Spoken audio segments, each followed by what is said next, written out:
What is good, defenders, and welcome to episode 384 of the most black and gold podcast on the interwebs. That's right, this is Defenders of the Bank. Dolo hits 100 on the dial as Sonny scores 2. I know, a disappointing night for everybody as nobody got a hat trick. I don't know what's going on with LAFC anymore. That's it. Cancel the season. We're done. Very excited to talk about this episode because we ran the gauntlet like I said we had to. Who the heck am I? I'm the Scarf, J.R. Liebert. You know my voice. And sitting across the interwebs in world-famous Philomonster Studios, somebody who I finally get to talk a little bit about the red and gold partnership with today.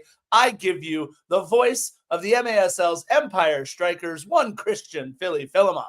The saying goes, it's about the journey and not the destination. But if you have no port to set sail to, then you drift away aimlessly at sea. So hence, I once again ask, how can it not be about the destination? It's always about the destination. Everyone's journey in this league has one destination. Well, now a couple more, but the main one, the MLS Cup, not an easy feat. Only 7 managers have won it multiple times, and maybe ours can as well. What's true, though, is the fact that our journey has been an interesting one where we've been unblemished for quite some time. No away losses since early April. No losses of any kind since July 25th. Only one other club has scored more goals in this league than LAFC, and that's Miami. We have the best transitional attack with 2 serious, and I mean serious goal scorers, one of which set a milestone and became the greatest scorer in club history. And to top it all off, and Scarf mentioned him earlier, just a second ago, we have a very polarizing coach who on his 1,309th day since coaching his first match on February 26th of 2022 versus Colorado secured his 100th victory across all competitions, which after some brief research, I find might be the fastest any coach in MLS has managed to do this. I'll have to take a look at this one more time. If I'm wrong, don't be angry. Blame my friend Chad, as in Chad GPT. Look, we're living in really good times, really good and fun times. And if you're still complaining, then it sucks to be you. Take that negative juju back to your miserable existence and stay out of mine. I'm on cloud 9 for the time being. Winning is fun, and the best form of revenge is to silence the critics, the cynics, the parasitics, and the ones with zero concept of analytics, and that's by winning. And winning is what we've been doing. And this, this is when I'll say I'll enjoy the journey. My name is Philly. I love sports, travel, and music. I love doing this pod for all of you, the millions and millions. So much that I'm doing something I hate to do in the morning, and that's wake up, think, and speak. I prefer to sleep in and exist on the weekends, but existing, talking, and thinking with you, I shall. Prost. I love it when Philly gets his ducks in a row in the morning, gets up early, writes himself this beautiful, eloquent speech. Go back, Philly. Go back to your. I know you have it written down there. What makes you think I didn't come up with this off the top of my head? We've met. You had four words that kind of rhymed in a row there. The critics, the cynics, the parasitics, because there's quite a few. Wait. One more time. Go back and read that, because that, my friend, was brilliant. One more time. Thank you. Let's talk about the perfect way to revenge into silence. The critics, the cynics, the parasitics, and the ones who have no concept of analytics is by winning. I love it. See, friends. Fluffhead, please enlighten me. I would actually even love to have you on the show and hear why you think Dolo is trash. 100 wins in 1,300 games. How? I'm going to hear the typical, Bale bailed him out, and I'm going to deny it, and I'm going to say it was Palencia that bailed him out. How is the man trash with 100 wins? I would really love to know this. Philly, here's what I love about our chat. We got guys like Fluffhead and Johnny and everybody else. Sometimes they really do believe that Dolo is trash, that he should be fired, that he shouldn't be there right now. And what I love is sometimes, because we know Fluffhead and Johnny and all these other guys, they tune in all the time. Sometimes I think they also do it to poke the bear over there, Philly. Yeah, I have no doubts about that. I have friends that are starting to do so right now with the Florida Marlins messages. Oh, jeez. So I get that, but I mean, know. listen, you're not trash by accomplishing what the man's accomplished. And if he wins MLS Cup, the comments are trash. I mean, that's all there is to it. I think Ruben has the best one though. Palacios bailed him out. Perfect. That to me shows the short-sightedness of most people. Bale was served on a silver platter by Cheeky, and obviously, if you anything, you credit Ilie for the throw-in. But anyway, that's beyond the point. We're winning, and we're all in a good mood. I will say though, I think Ruben has the truest comment of all. If Cheeky doesn't run the best comment I've seen. If Cheeky doesn't run to that byline, that touch line there, we're having a whole different story, and we might not have Dolo here right now. But yet people are like, well, let's hire Jim Curtin, and you still want to call Steve a joker. Sometimes the echo chamber that is LAFC social media is the craziest thing, which is why you kind of poked fun at it too. Hey, fire everybody. We didn't have another hat trick. Tony referred to it the other day too on social media. It's just wild. Some of the expectations people have who honestly just need to put that emphasis more into their own lives. Yeah, listen, look, I just caution everybody. And Philly and I have talked about this for quite some time. And yes, Philly and I are both not unapologetically Dolo in, but we are very firmly in the Dolo in camp. I understand that many of you are saying, hey, look, we got to all those trophy winning matches, but never actually won the trophy. I hear you. Look at MLS since Steve Cherundolo has taken over. All I ask is which club would you trade with, right? Which club would you rather be? Would you rather have the most aspirational front office in the entire league taking swings like Gareth Bale and Giorgio Chiellini and Olivier Giroud and obviously Son Heung-min, making the smart moves, the little moves that nobody talks about, like Ryan Porteous and Matthew Chonier and Andy Morin and all of these other players that we've been able to bring in to help supplement this attack? Or would you rather be, I don't know, any other club in MLS? And please, you're not allowed to say Miami, okay? Yes, it would be really fun to go see Messi on a regular basis. Yes, that franchise has become relevant because of the front office bringing in the Barcelona bad guys. But all I got to say is go ahead and look at the rest of MLS, and tell me who you would like to trade from 2022 until Dolo walks out that door at the end of the 2025 season. Just be careful what you wish for. Yeah. That's all I'm saying. Yeah. Nancy has 104 wins in 209 matches. Just saying, yeah, all right, they've won titles. I get that. But we've won titles too. How are we still short-sighted enough to not acknowledge the fact that we've won titles too? Yeah, we've lost in 4 finals. I get it, but we've still been there. And while the journey and the destination is what I alluded to being the most important, Scarf's right. Not a lot of managers get to do this, and there will be a time. And I'm calling you out, Johnny, and I'm calling you out, Fluffhead, where you will say, God, I miss the Dolo days, because it's going to happen. Thankfully, not right now, because we've got a MLS Cup to win, but there will come a time. Hell, we even see we wish Bob was here comments at some point in these chats. So just saying. Anyway. No, and I love what Gerardo Rios is saying in our chat. By the way, the chat, thank you so much. You guys have been active. You guys have been wonderful. This is why we do what we do.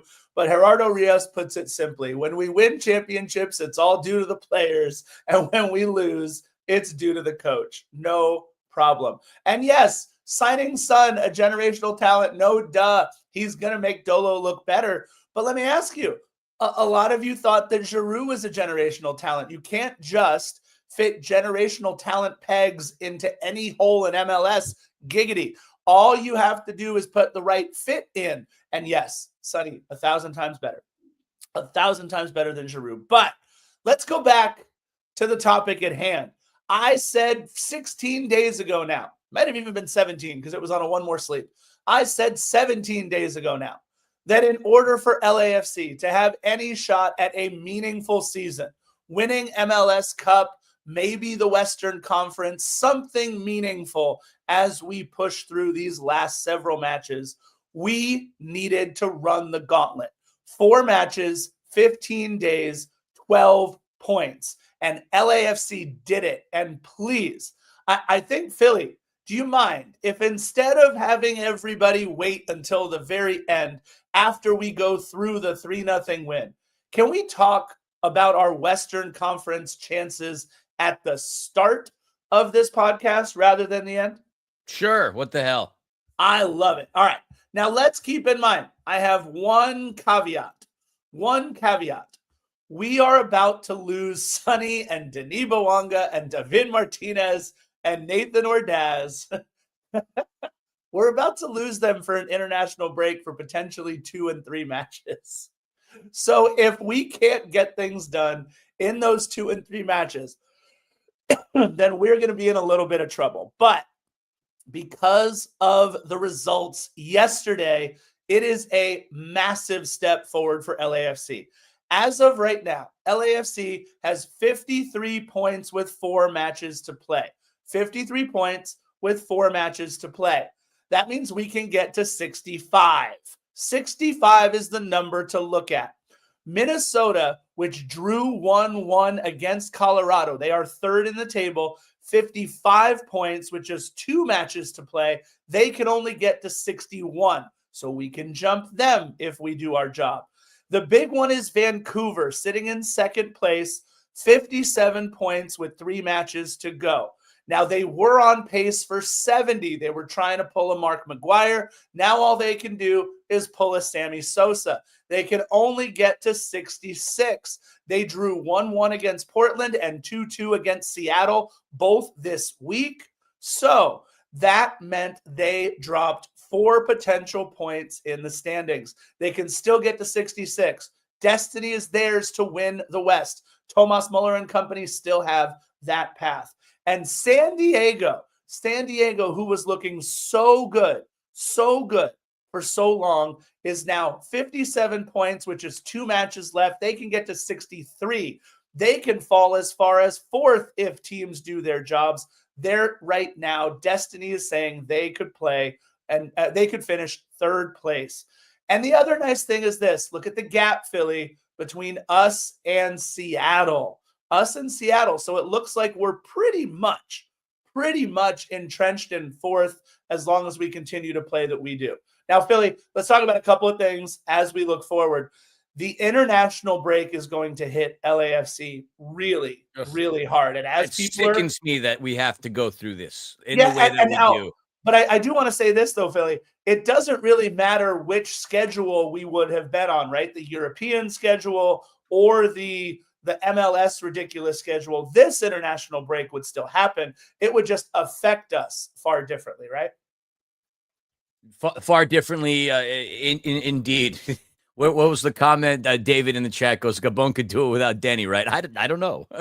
They do have Aubameyang, but I don't know what he's up to in terms of how he's scoring internationally. I hate that we have to go through this gauntlet. You talk about San Diego.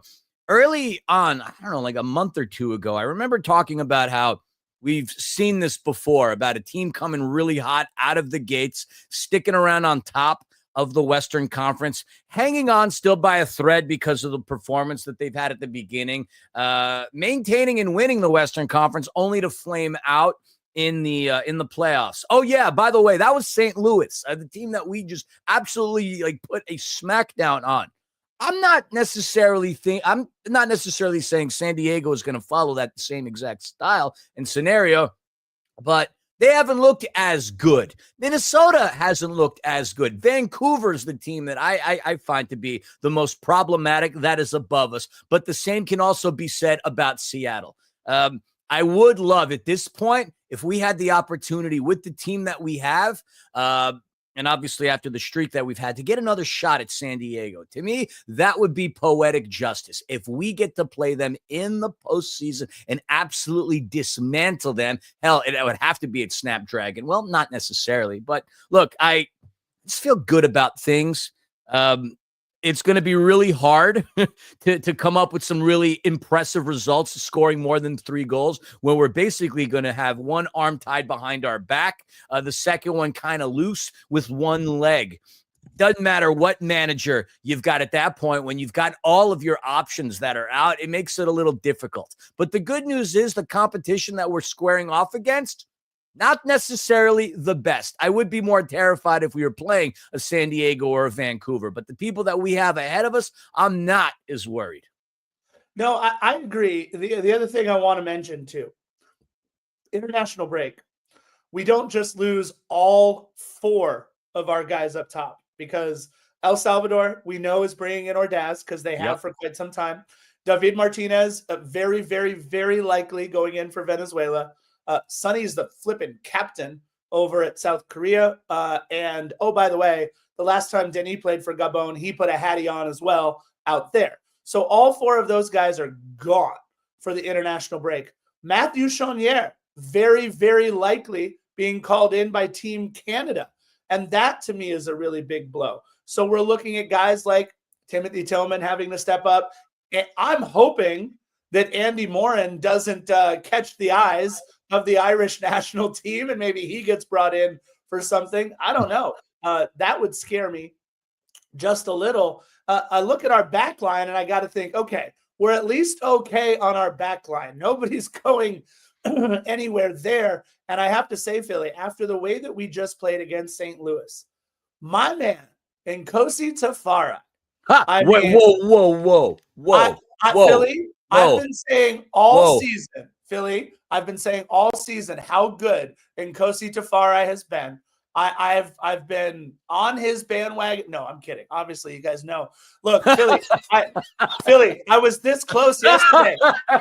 If that goal wasn't called offside, Philly, it was a touch by Tafari that had that one go in the back of the net, by the way. Another deflection on a Tafari goal. I was like, oh, God, no. Because, Philly, he played his best game of the season yesterday.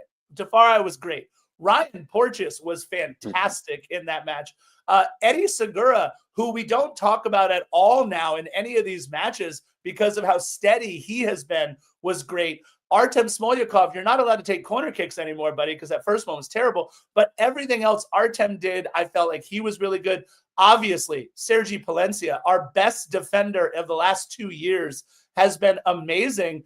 The thing that everyone wants us to talk about, we don't have any more information, Philly, at least I don't, about Hugo Lloris. Obviously, coming out at half, hoping it was just precautionary, but we haven't heard or seen anything.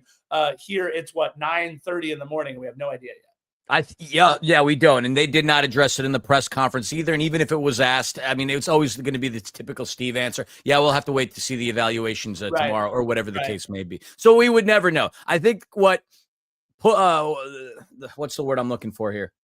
The fact that we had to go into halftime is probably what hurt it, because you've got the adrenaline flow, the excitement, the start of the game, obviously the contact. He probably wasn't feeling it, but then in those moments when you have the downtime, that's probably when the pain came in. I'm not going to speculate, and neither should we. But could it be a bruised rib? I don't know, and I'm glad the goal that Joao Klaus scored was called offside, because that was really bad goalkeeping by Thomas Asal on that particular play. But either way, we're going to have to keep our eyes and ears tuned into that, because if we don't have Lloris as well during the time that everybody's gone on international duty, well, at that point, we are literally living on a prayer. Yeah, and I want to mention a couple of the other roster things that were brought up. People were asking about where is Odin Thiago Holm. He was listed as out, as injured in this one, which was a bit of a surprise because I don't know what the hell he's been doing. So I'm sorry that he got hurt. Not sure what was going on there. By the way, a player who wasn't on the injury report and on the new club roster profile that was released on September 18th, when did Lorenzo Della Valle go on loan, and to whom? Because it says Lorenzo Della Valle on loan, unavailable. Okay, that was interesting. Didn't know about that one. So you're asking where some of these guys are. Jailson is on the roster, but we have not seen nor heard anything from Jailson since he made the signing. But we obviously, Philly got to, I guess, sort of, kind of, right, speak to Alexander Balutza. We've seen pictures of him We've seen him stand next to Denis Bouanga, and he is a little guy. 5'5". It is going to be interesting to see what kind of offensive dynamism that Alexandru Balutza can bring, because I think obviously Philly, one of the things that we are looking forward to, if anything, from losing all four of our top guys up front is seeing what it looks like with a Jeremy Abobasi and Alexandru Balutza led attack. That's going to be kind of interesting for a couple of matches. And if anything, Philly gets to translate for the club in Romanian if he has to. I won't have to translate. That's the beauty, because the guy speaks tremendous English. I was brought on for the last press conference to translate in case I needed to, and I didn't need to because the man speaks English. What I do know about Balutza is he's fast, and typically working as a right winger, can also play the forward spot. So maybe, just maybe, we will see him. But you talk about who we would start up top. I mean, these are all really, really good questions. Do we go back to a 4-3-3? Are we a 3-4-3? Are we whatever?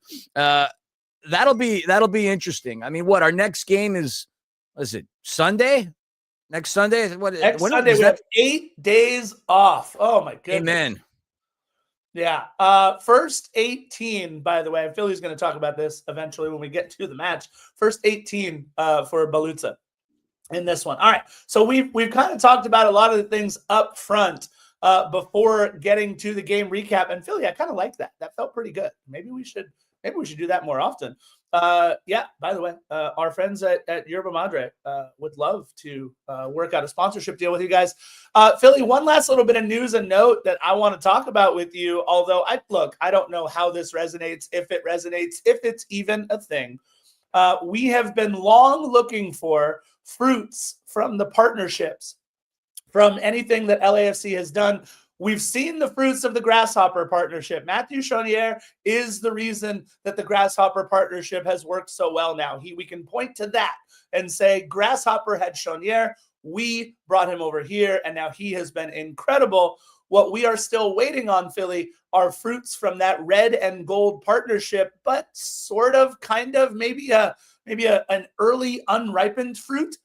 Being picked by LAFC 2, signing a goalkeeper from Bayern Munich 2, Xiaoziang Liu from LAFC 2, who's also represented China at the under-21 level. Philly, is this like the first little drips maybe of a trickle of something? I don't know. What's going on with that red and gold partnership? Well, I mean, we did have some news a couple of weeks ago when they announced that partnership with the South Korean club, and forgive me if I'm messing it up, Jeju SKFC. So news has been trickling ever so quietly. So there are things that are going on. For those that are unaware, a couple of years ago, there was a partnership announced between LAFC and Bayern Munich for the point of obviously exchanging coaching tactics, training, in some cases players. That was probably the big link that we thought would be bringing Thomas Müller to LAFC, and not for nothing, I'm still glad that didn't happen, even being a lover of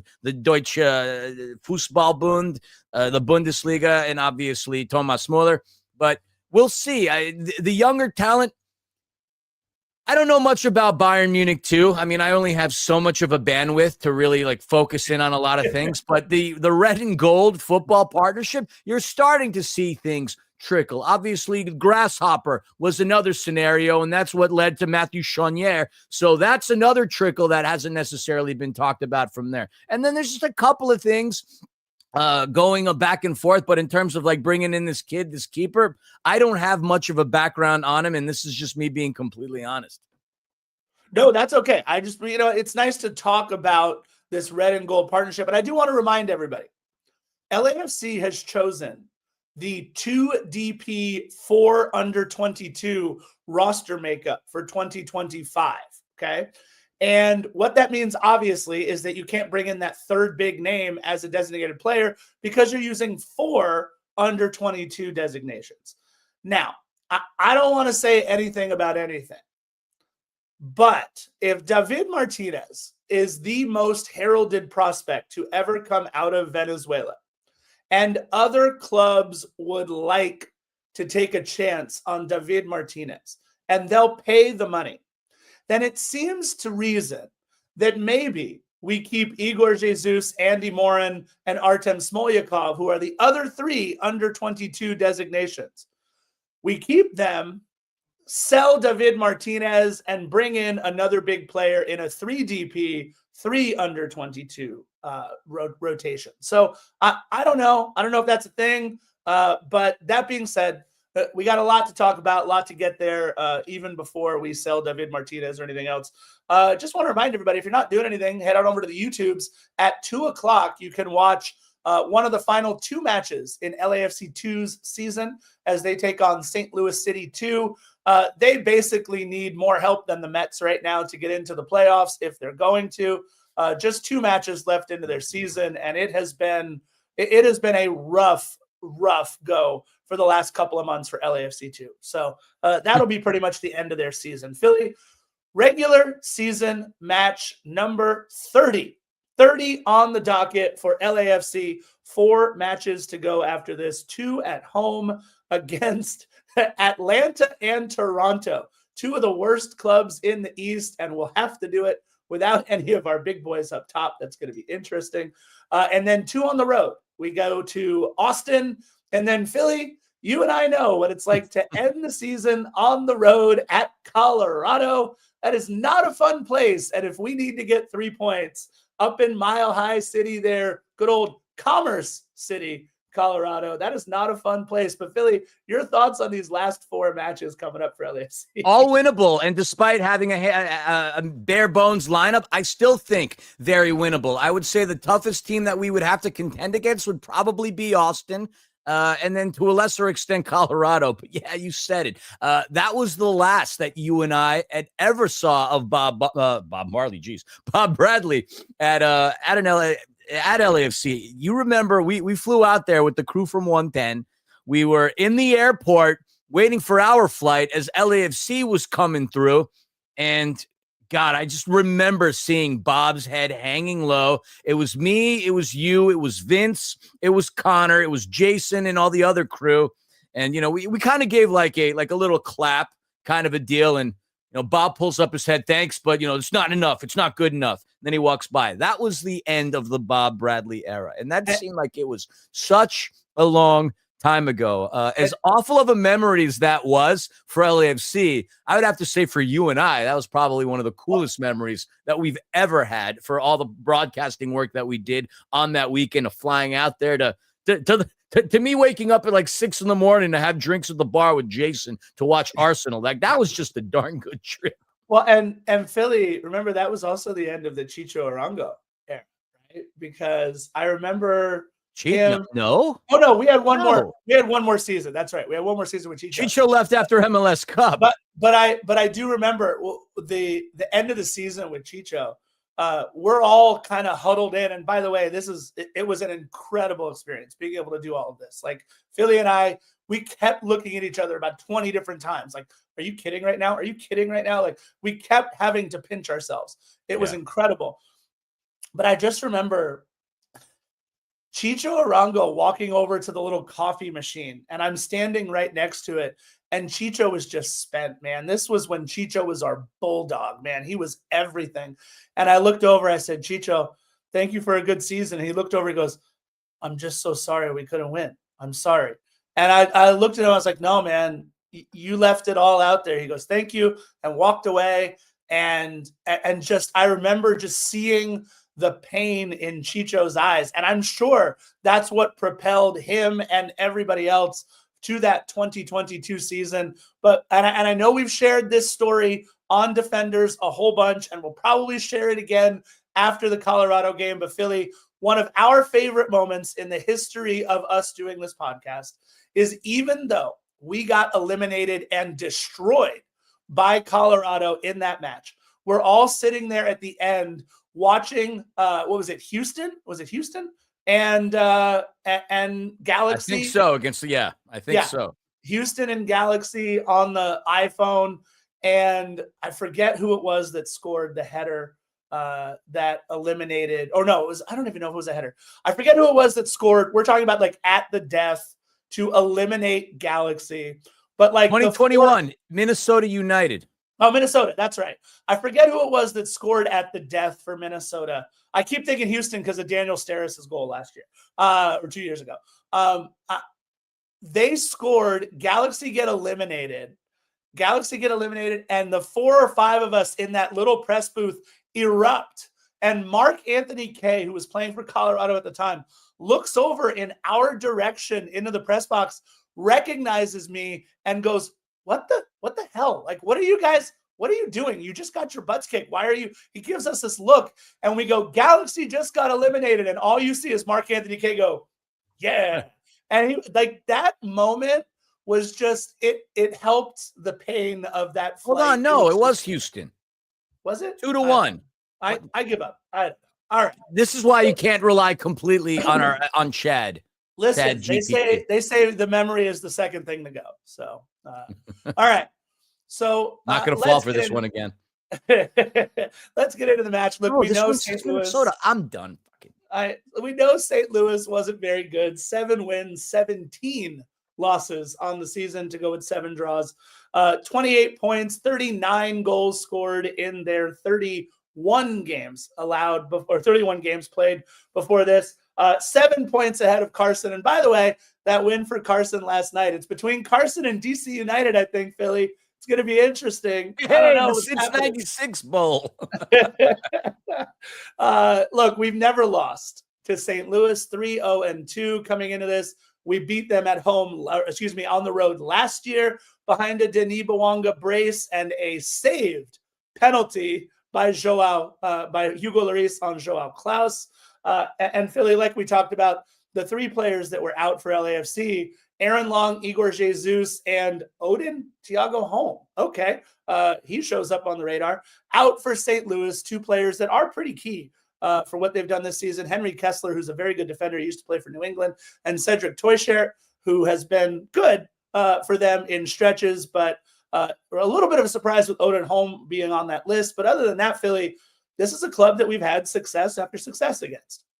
Yeah, and that was the team we talked about, how they also came out of the gates hot. They haven't done anything since. On One More Sleep, we talked about their turmoil that they've gone in, even with their coach. Olaf Melberg started the season, is not finishing the season, as Critchley from City 2 comes in and takes the helm. But they have been a lot better because Critchley has adopted, I should say, the style that St. Louis City wanted to play, which was more attacking, more aggressive on the ball, more press-oriented, whereas Melberg sort of kind of drifted away from that ideology, and as a result of that, got the sacking. Playing very much as a better team with confidence. And look, while their season might be done, you're always going to have a chip on your shoulder squaring off against a team that you have yet to win against. And so that's a good enough motivation for any team. I mean, LAFC's always had a bullseye on its back ever since the beginning, from being the new kids on the block to all of a sudden having a lot of the money on the block, to bringing this player, to bringing that player, to lifting trophies, which some people seem to forget that we have won trophies. Anybody would want to go out there and stick it to us. Now, everybody is talking about how dynamic the attack is, how we have the best forwards in the league, how LAFC is going to be the most dangerous team going in the playoffs. So why wouldn't you make this all about winning? But I never would have anticipated such an ass kicking. We dominated St. Louis completely. And when we go over and talk about our conclusion on things, and I don't know if, Scarf, whatever you asked me, I went on long story, long tangent. Again, I don't like waking up and thinking coffee's kicking in, but I still never anticipated that we would have just beaten St. Louis as badly as we did. Yeah, I do want to say, too, you're right about Critchley, right? 5 wins in the 16 matches, I think, that he has coached before this, where they only had 2 wins in St. Louis's previous 15. So he's been doing things very well. However, I think it might be time for a changing of the guard, right? Because the one thing that you look at and see very obviously with St. Louis is there's not a lot of young talent that's there to replace the old talent. What we've seen what's so successful year after year in Seattle, right, is you feel like it's the same names up and down the lineup, but then all of a sudden there's 1 or 2 or 3 young kids that come up and you're like, oh, well, where did this guy come from? And now they're a regular. But with Roman Berkey, with Joao Klaus, with Edward Leuven, and to a lesser degree, like Marcel Hartel and Cedric Toysher, I feel like these are 4 or 5 guys that they've been rolling out since 2023. And it just hasn't happened, right? For these guys, it's a little disappointing. I think it does need to be a complete teardown. And that's why I think they put in David Critchley, who was a very good head man at St. Louis City too for them. I think he may even go back to that role potentially at the end of the season. But what they kept talking about in Philly, what's certainly true, is how great of a soccer market St. Louis is. I mean, they fill 40,000 people into what is it? I forget what it's called, the stadium there. They fill 40,000 people there, and they're watching a team that is just not good. So kudos to them. Let's talk about that 4-4-2. Roman Berkey in the pipes. And look, Philly, I don't know about you, I felt awful for Roman Berkey in this one. Never. Not when he was in the Bundesliga, not when he's in the MLS. I never would feel bad for Berkey. His defense hung him out to dry in this one just a couple of times. Their back line of Devin Padelford, Timo Baumgartel, Falou Fall. It was kind of fun watching a fall on the back line. And Conrad Wallum round out the back line. My player to watch was Brendan McSorley. He did a whole lot of nothing for St. Louis in this one. Edward Leuven and Chris Durkin in the middle. And then at forwards, my least favorite player on the roster now is Sengbin Zhang. Thank you for injuring Hugo Lloris.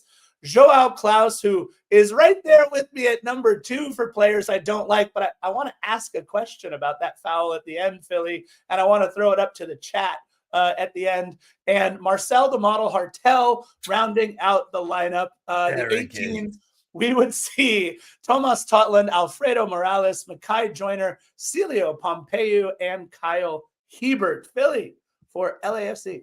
Hugo Lloris, at least for one half. Artem Smolyakov, Scarp's new favorite center back. And Kosi Tafari, the player that we can all agree has made a massive difference, who came at the proper time with Aaron Long going down. Ryan Porteous, Sergi Palencia, obviously our MVP and our anchor in that back line. Marky Delgado, Eddie Segura, Mathieu Chouanier, which if you want to get to learn a little bit more about him, tune in to Soccer in 60. I had an opportunity to sit down with Mathieu for about 10 or so minutes to talk about his journey. And then we have Andy Morin, who's quickly becoming a fan favorite with his aggressive style of play and his ability to just see passes and lanes develop when Irish eyes are smiling. And funny enough, as I say that, my wife texts me, good morning. She's at work today, poor Panda, but hi, Panda. And then you got Sonny and Denny, the 2 deadliest forwards in Major League Soccer who've scored, 17 goals over the last 6 or so matches.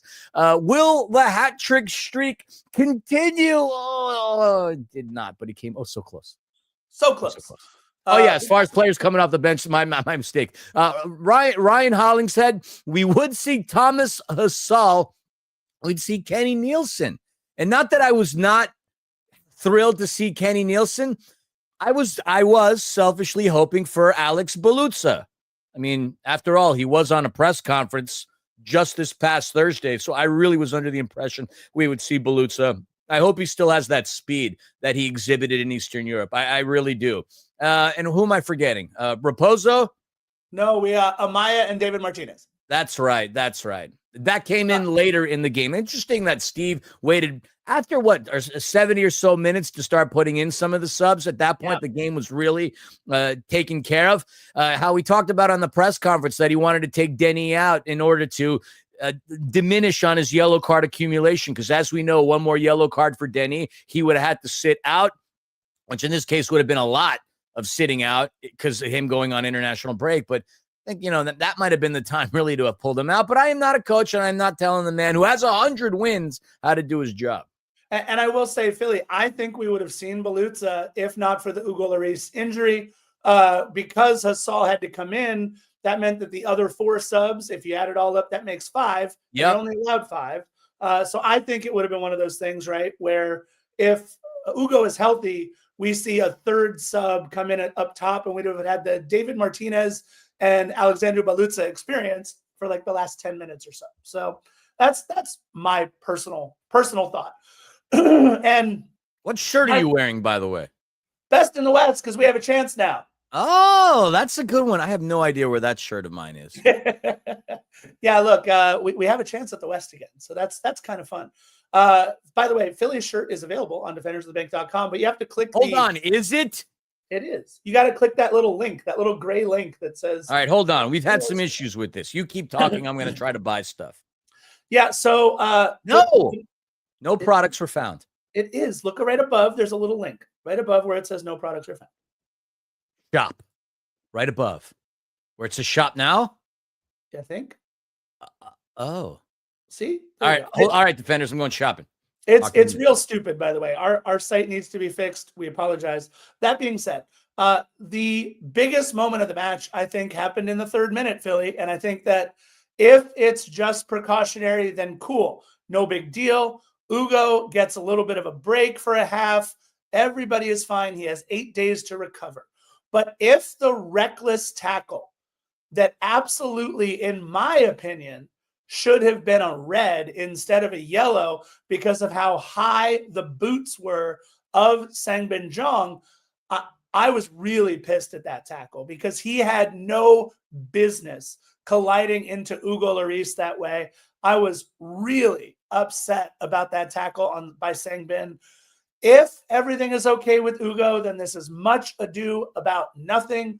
But in the 3rd minute, Philly, that collision, it could, if there's some sort of an injury. I mean, you're talking about something that could change our entire season moving forward. With all due respect to any of our backup keepers, Ugo Lloris has been incredible this season.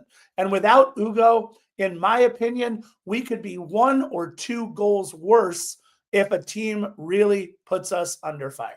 100%. World-class keeper. And another thing that still blows my mind sometimes about the social media echo chambers, people still were pooping on him too in a lot of cases. It just never ceases to amaze me. But yeah, that could have cost our season. Flashes, I'd hate to say, of MLS Cup final against the Philadelphia Union when Maxime Crepeau broke his leg.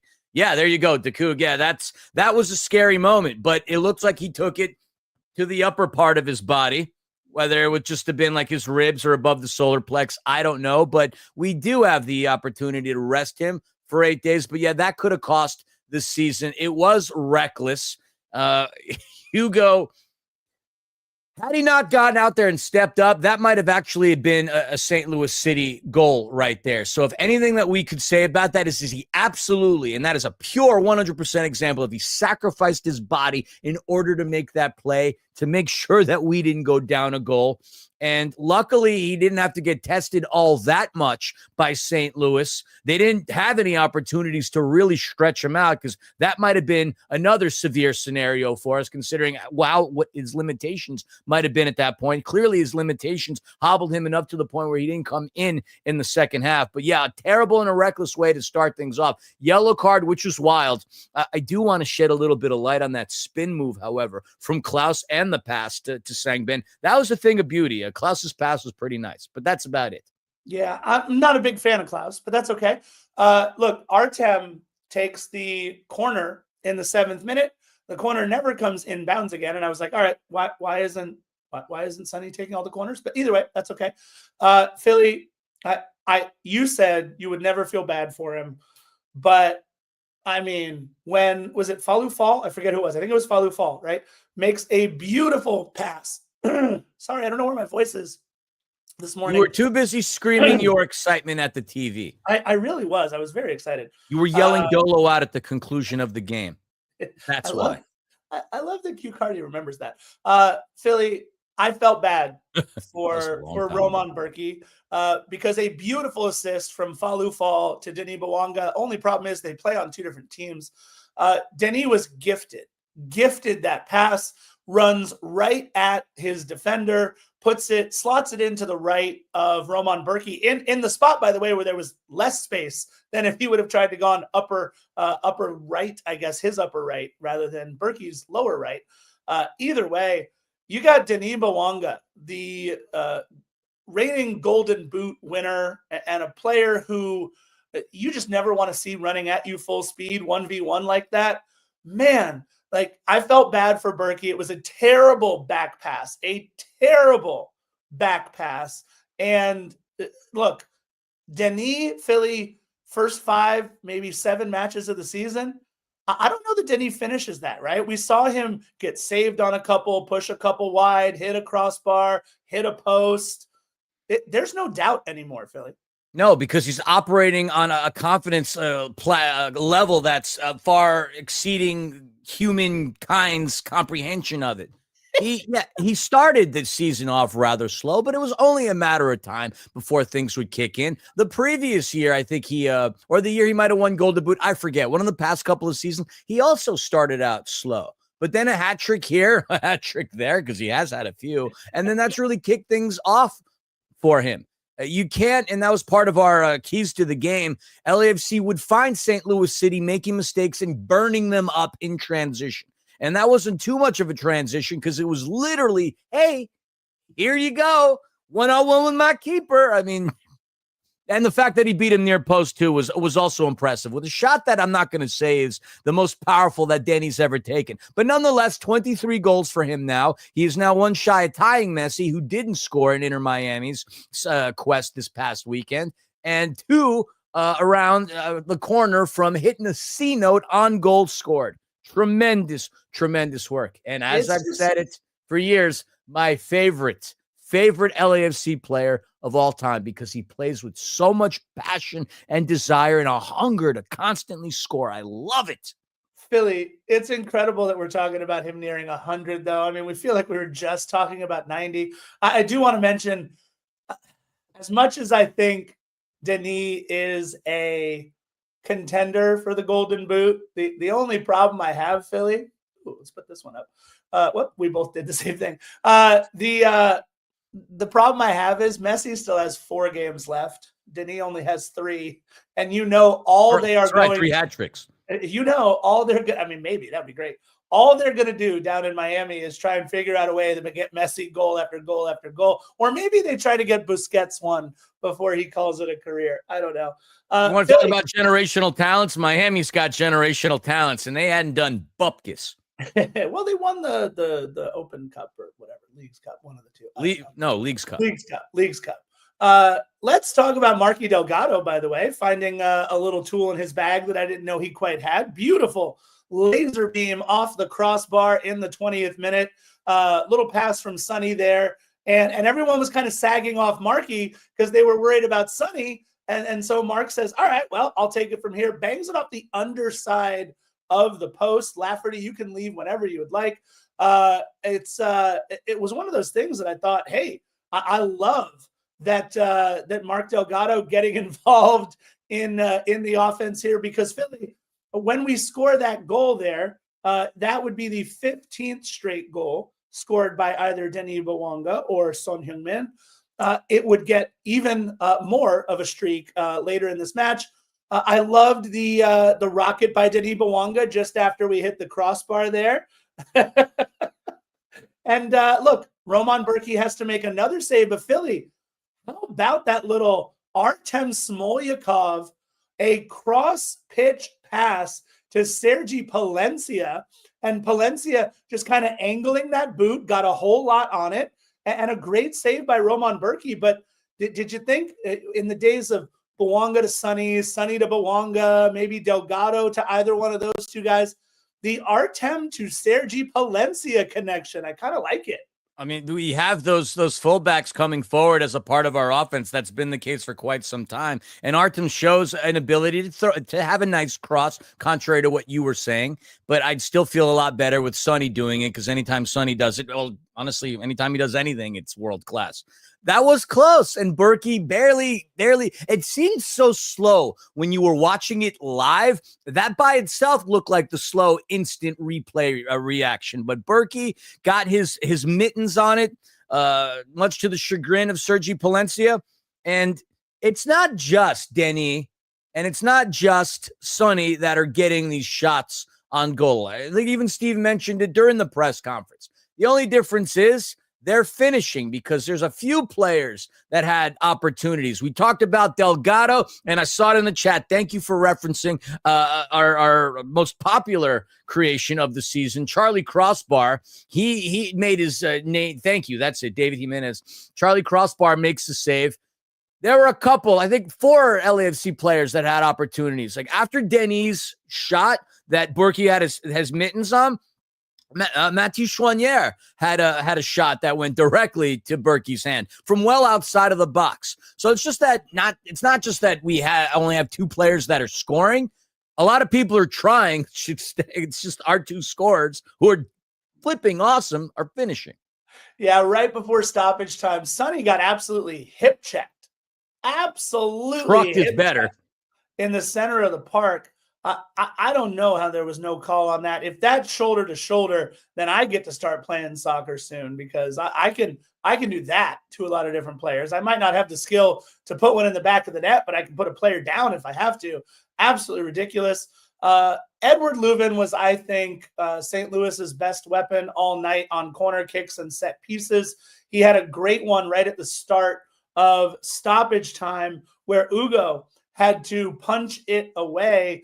I kind of loved, look, every match, right, Philly, we get Sergi Palencia and somebody going at it, right? Sergi's our dog. Sergi's our guy on the back line. He's also like Diego Rossi, where he kind of embellishes and dives a little bit from time to time. Sure. There's a little bit of acting with, hey, Sergi's in Hollywood. He wants his big break too, just like anybody else.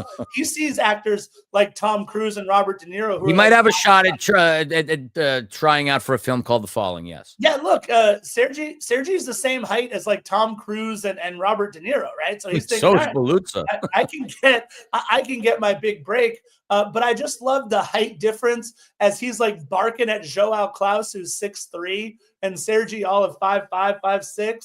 I just love that he plays with a fight that is much bigger than the actual dog. Agreed. Sergi is becoming, to me, one of my top 3 or 4 players in this club's history. I just love the way he plays with passion and intensity. And Philly, here's the absolute truth for all of you out there at Defenders. I was composing a tweet in the final minute of stoppage time that was actually going to say, hey, we played so well in that first half, but only 1 goal to show for it. You can't let bad teams hang around, and we absolutely did. And right before I hit send, Sonny says, hold my beverage. I mean, Philly, he ran right at his defender. There was no doubt. And you talk about how Denis didn't get a whole ton on his shot that went past a diving Roman Berkey. Sonny got all of it on this one, and there was no doubt. And Berkey's got to be super pissed. Had a couple of instances where we've had some fun this season. Quick goals in the early moments, and then stoppage time goals. And in this case, we would have stoppage time Sonny on the run. Denny, Son on the left, Denny on the right. And honestly, you want to talk about feeling bad for Roman Berkey? Yeah, I would have felt bad for Roman Berkey watching those 2 come through. But a little shout out to Artem Smolyakov for finding Sonny in from that midfield. And yeah, with Baumgartel, he was basically stuck wearing a girdle as he guzzled a goal from Sonny. It was a thing. It was a thing of beauty, and I think Panda and I were just sitting there laughing, like unbelievable. 7 goals in 8 games. Look, winning is fun. Imagine if we had Sonny for training camp and come on at the beginning of the season. We're talking support. We're talking supporter shield. Maybe even like locked in the bag if we would have had him from the very beginning. It just took that extra piece. And LAFC tried this with Giroud. It failed. Sometimes players fail, even though they're good. As much as we poke fun at Andre Horta, back when we had him as a designated player, he actually has gone on to have a pretty good career in Europe, playing at the highest level in Champions League as well. But with Sonny, it's inevitable. And we head into the locker room, and this is where I'm surprised. LAFC dominated possession. I really thought that City, after that first goal, was just going to come at things more aggressive, just based on the way that their style of play has been. But not only were we aggressive in terms of possession, we had 14 shots, 5 of them on target. I mean, that's insane. That there are teams that don't do that over the course of 90 minutes and extra time. Yet we did that within the first 45. It was utter domination by LAFC on what's been a St. Louis City side. And Philly, there were times where LAFC wasn't doing that in an entire game with Olivier Giroud on the pitch. So massive. And I want to say this, according to MLSsoccer.com, possession at the half was 58-42. And I wound up thinking, I feel like it was worse. I thought it was like closer to 60-40, 61-39. I don't know. It was bad. And what I really enjoyed was that Steve Cherundolo kept his foot on the gas for the entire 45 minutes. And I think what Steve Cherundolo might know, and I think that what we're seeing from LAFC is that Steve Cherundolo can push these guys for 45 minutes. We saw them coming out of the half, not nearly as aggressive initially. They picked their moments and their spots like they're wont to do. And obviously the possession kind of rotated back towards St. Louis much more in the second half. I think the second half, it was actually St. Louis like 55-45, something like that.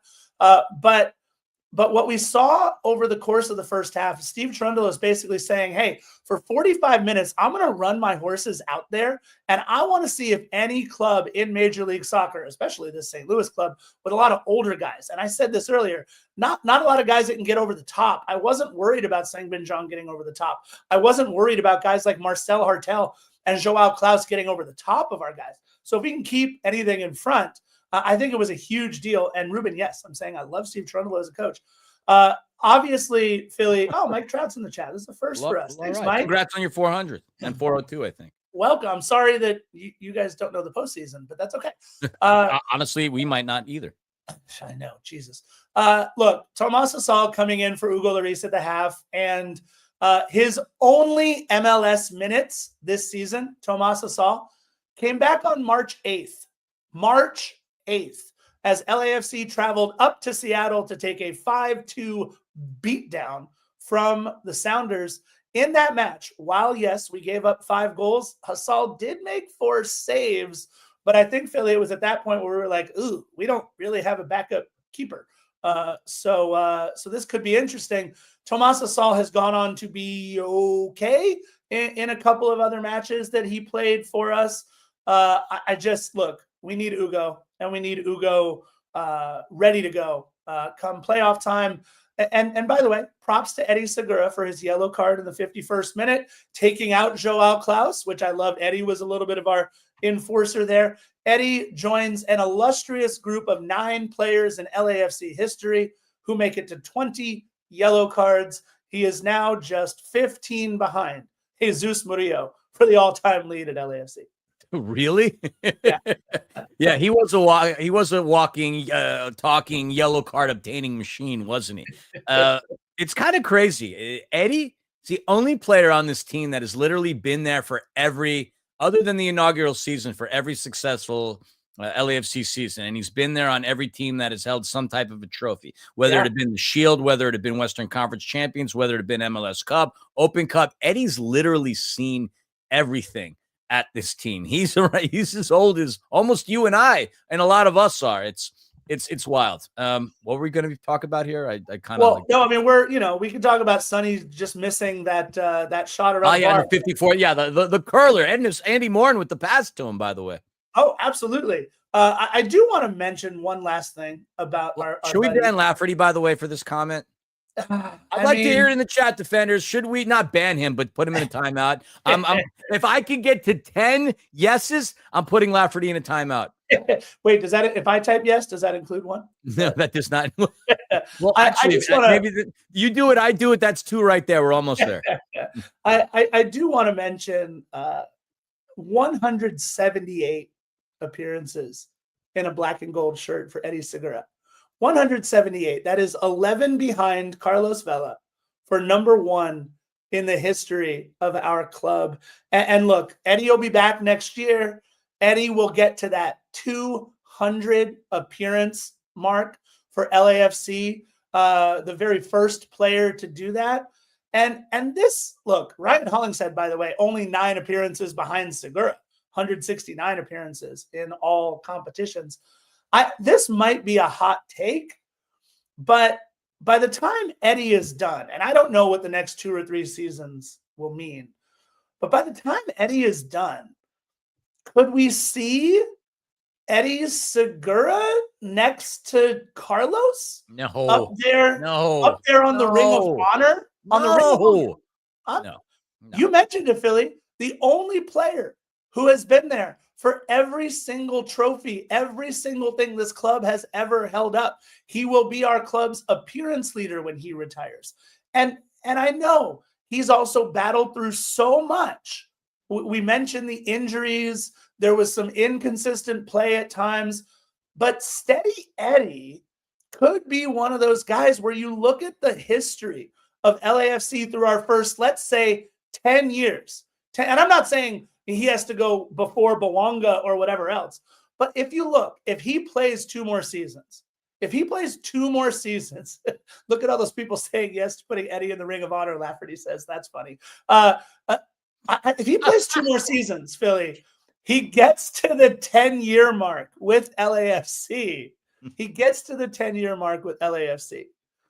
He's over 200 or 250 appearances, minutes leader, everything else. All I'm saying is, people, it's the Ring of Honor of players who have worn our crest with pride and done well. And think about it. He'll be here for everything. That's all I'm saying. Just look, I wear our crest with pride, and we've gotten almost 500 podcasts. You and I aren't getting in the Ring of Honor. In the grand scheme of things, it's for service on and off the pitch. I get that. But look, like a lot of professional teams throughout many sports, what they'll do is you'll have your players whose numbers will get retired. In the case of this, that's your Ring of Honor. But in addition to that, you'll also have your Hall of Fame, a separate distinction and honor that some teams bestow upon their players. And while you look at, I don't know, I guess we'll bring up the Mets. While Mike Piazza is in their Ring of Honor, as well as a couple other players, Keith, no, maybe not a good idea. Howard John, forget it.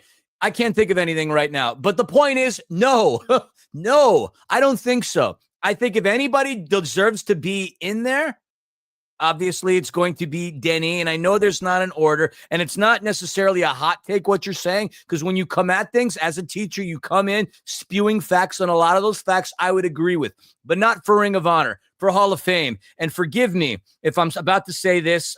When you said hot takes, all I heard was hot cakes, and now I want McDonald's breakfast.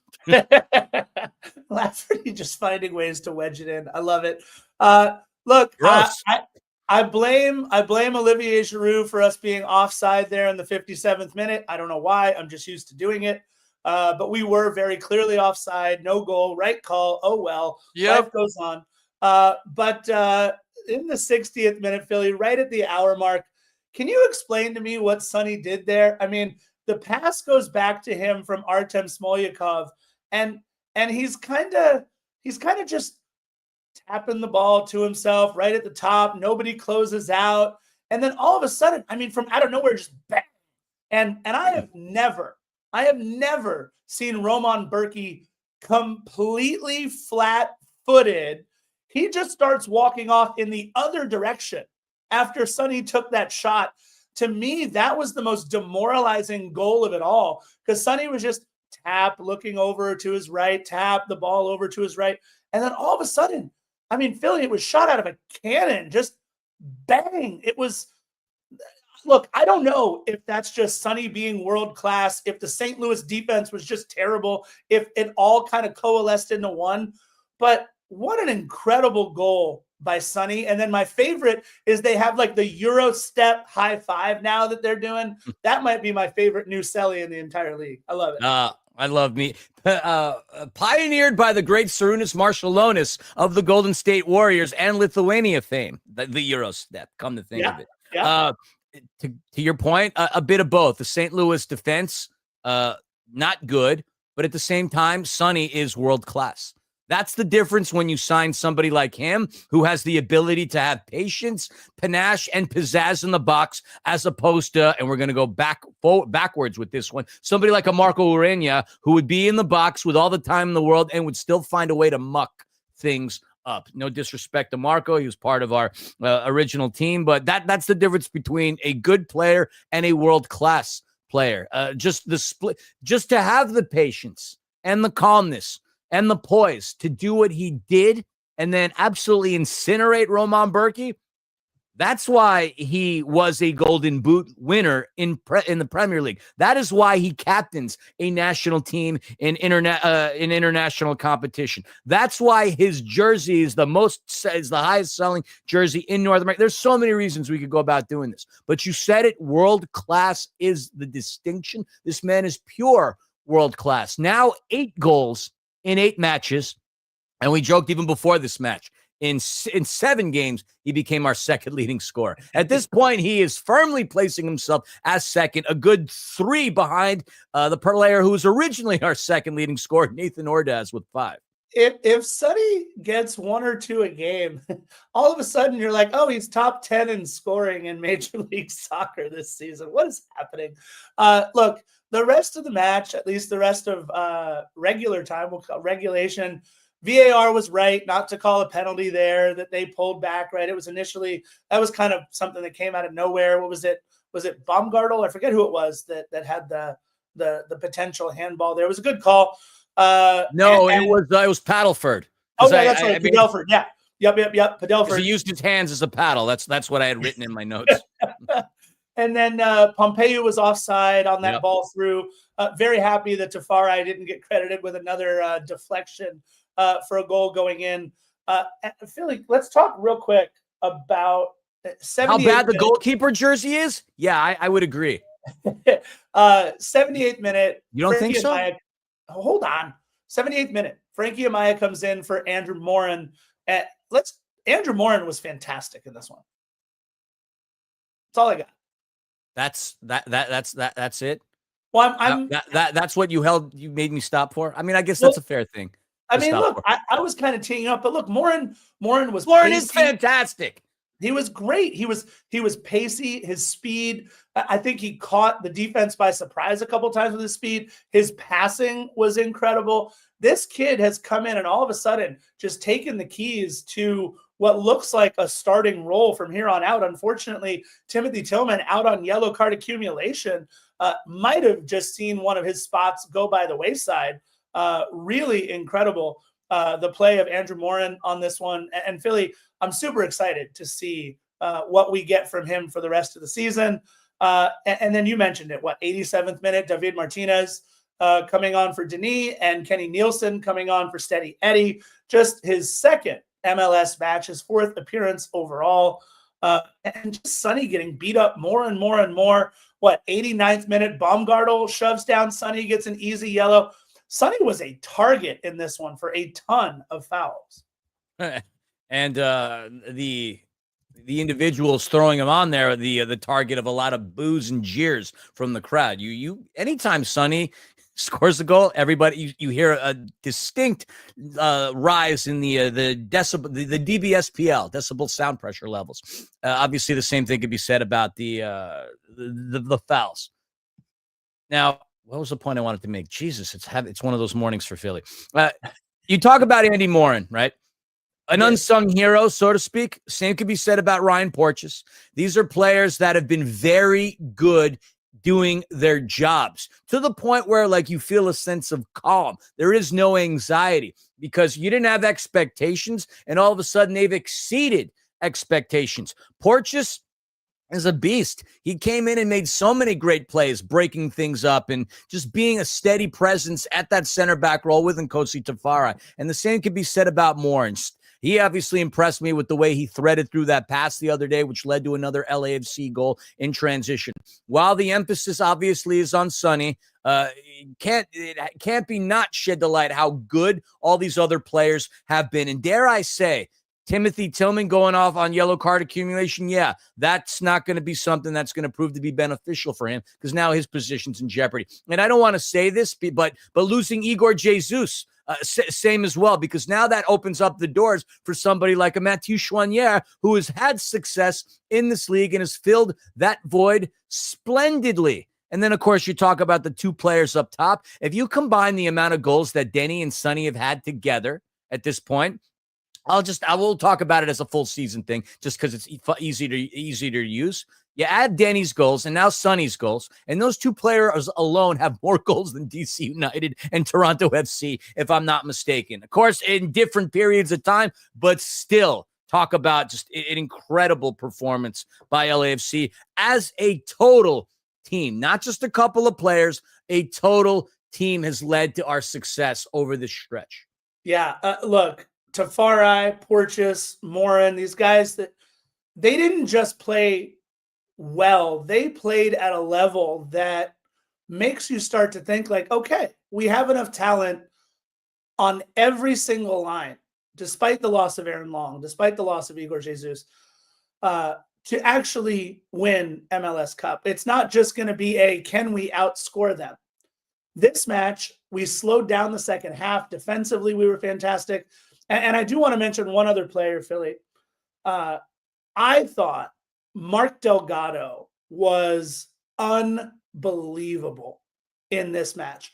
Mark Delgado, the little things that he did, the big things that he did, the things that will and won't show up on the stat sheet. He was one of my favorite players to watch in this match. I do worry a little bit, just a little bit, that all 17 of our last 17 goals have been scored by the same two players. But what we saw in this match, Artem Smolyakov taking a couple of shots from deep, Mark Delgado hitting the crossbar, and my man, Ryan, we know you listen to the podcast, Ryan Hollingshead, what happened in that fourth minute, Sergi set you up. That should have been an assist for Sergi Palencia. We should be walking out with a 4-0 win. And Ryan Hollingshead was the first to know it, put his hands up right at his face as soon as he pushes that shot wide, Philly, in the fourth minute. Ryan Hollingshead should have had a goal. We saw Thomas Asal make his first real good save in the 8th minute of stoppage time. But I want to ask the chat, Philly. I want to ask you, Philly. Maybe you know. I don't know. I am a born and raised baseball guy. I'm not an entrenched soccer football guy from the womb like many people are who listen to and watch our podcast. In the 100th minute, we saw Marky Delgado and Mathieu Choinière just playing a little back and forth and back and forth and back and forth and back and forth until a train named Joao Klaus ran through Mathieu Choinière. And I mean through Mathieu Choinière. There was no attempt at the ball. It was a yellow card. It should have been a yellow. I appreciate everybody for keeping their cool after Choinière got trucked like that. But is there an unwritten rule in soccer that you can't really do the whole, like, let's just tiki-taka back and forth thing? Like, is that a way? Like, if you're passing it between players and moving the ball and just doing, then that's fine. I'm just wondering, is there an unwritten rule? Like in baseball, you know, there are plenty of unwritten rules. You get a ball thrown under your chin or right behind you in the next at bat. Is there you all right there, Philly? Is there a rule? Scratching. Is there a rule that you can't do that? No, there's no rule. I mean, much like there wasn't a rule with Iowa calling all these timeouts at Indiana when they were in victory formation with 10 seconds left in the football game. Is it poor class? Yes. No, it depends on the scenario. Klaus should have gotten a red card because that was a turd-like play, regardless of any way of our unwritten rule. And it's funny, there's a kid from St. Louis, I saw this in Twitter, talking about how, like, oh, LAFC keep it classy, when they talked about Porches and that sort of half clothesline thing on Sang Bin. but he kept very quiet when the rebuttal was Klaus trucking Chonier. That was classless one way or another. And look, the game was done and out of reach. At that point, Klaus, clearly operating under frustration, did something he probably shouldn't have done. But regardless, it is what it is. Cooler heads did prevail, which is a good thing. You talked about Jesus David Murillo and all the yellow cards he would have sustained. That might have been another one for him at that point. But the new guys are obviously showing an ability to keep calm under pressure. Porteous being one of them, Chonier being one of them, and obviously Andy Morin. So is that an unwritten rule? You just don't do what Klaus did. Let's put it that way. And Sure. To your point about coming out of the womb, being a baseball fan, I'd venture to guess you probably came out of the womb kicking more likely than you came out of the womb with a bat in your hand. But I'm much better with a bat than I am with kicking. That's for sure. I don't know. I haven't seen you with a bat lately. I think I'll say this. I think it was clear that St. Louis, throughout the course of the 90-plus minutes, were taking pot shots at Sonny. And in that one, they took a clear pot shot at Matthew Chonier. And look, I think that's what we have to worry about from here on out is as we're blowing teams out, is somebody going to do an ISO speed slide tackle on Kaká on a guy like Sonny or on Bouanga? I thought it was ridiculous. Yes, Ruben, Denis Bouanga still on yellow card accumulation. But it goes down one, though. It does, yes. So he had it one more, he would have been suspended. Now it's technically two more since Correct. He was on good behavior. Correct. And he only will have 2 matches to play after this, by the way, potentially. LAFC now with 8 days off. And again, if you're tuning into us late, we went over all of the standings implications at the beginning of the episode. The TLDR of it all is if LAFC wins out, they can finish second in their division now, which is massive. But LAFC has 8 days off until their next match, October 5th at BMO against Atlanta. Atlanta is not good. They have 5 wins in 31 matches. And then our next match at home is Toronto. They have 5 wins in 31 matches. These are 2 teams that are not good. But what we talked about earlier is that LAFC is going to have to do it with a lot of guys on international duty. Atlanta likely will have a bunch of guys on international duty as well. So we'll see what happens there. But Philly, LAFC now with everything to play for in front of them, 53 points with 4 matches to play. I've got nothing else except Dolo. Congrats on a Hyundai, my friend. Yeah, speaking of duty, I'm gonna be quick about this because duty is what I got to do right now. If you're being on a pod with you for about an hour and 15, couple of fun little highlights to mention. 4 straight consecutive wins. That's awesome. Outscoring opponents 15-4 in the last 4. 6-3-6 now on the road. Pretty darn cool. We already talked about Steve in great length, but once again, congratulations, coach. 100 all-time wins. The 15 goal scarf in the last 4 games, the second highest total in team history in a 4-game span. Another record. Son and Denny, we mentioned it, 17 goals dating back to the game against FC Dallas, which was awesome. And Bouanga obviously is in the conversation for the Golden Boot, and he leads in shots and shots on target. But the cool thing that we didn't mention when he scored, he sets another personal record, having scored in 5 straight matches. He's recorded 9 goals in the last 5 games, dating back to the end of August. Things seem really freaking good for the time being. We hope the soccer gods continue to bless us with this good fortune. And the only thing I'm going to say to end this all off, defenders, is make sure the savings accounts are replenished. Make sure the credit cards have their balances in them, because we're going to make a deep run in the postseason. And when we're making a deep run in the postseason, that's going to require us to have some deeper pockets with the way LAFC increases the prices. We're going to the playoffs. We're going to be hosting the playoffs. And guess what? We might have a shot at some more glory to send Steve to Germany with another trophy, which would make him the 8th manager in the history of Major League Soccer to have won this trophy on 2 occasions. That is it. That is it. Do you hear that? I hear Ruben playing us out. You guys know how we like to end each and every one of these episodes, you guys. This is episode 384 of Defenders of the Bank, the most black and gold podcast on earth. We thank all of you. However it is that you consume Defenders of the Bank content, we so appreciate you. And just, for the rest of the day, if you could just say a little short prayer for our New York Metropolitans, that would be great. Bye-bye. Bye-bye.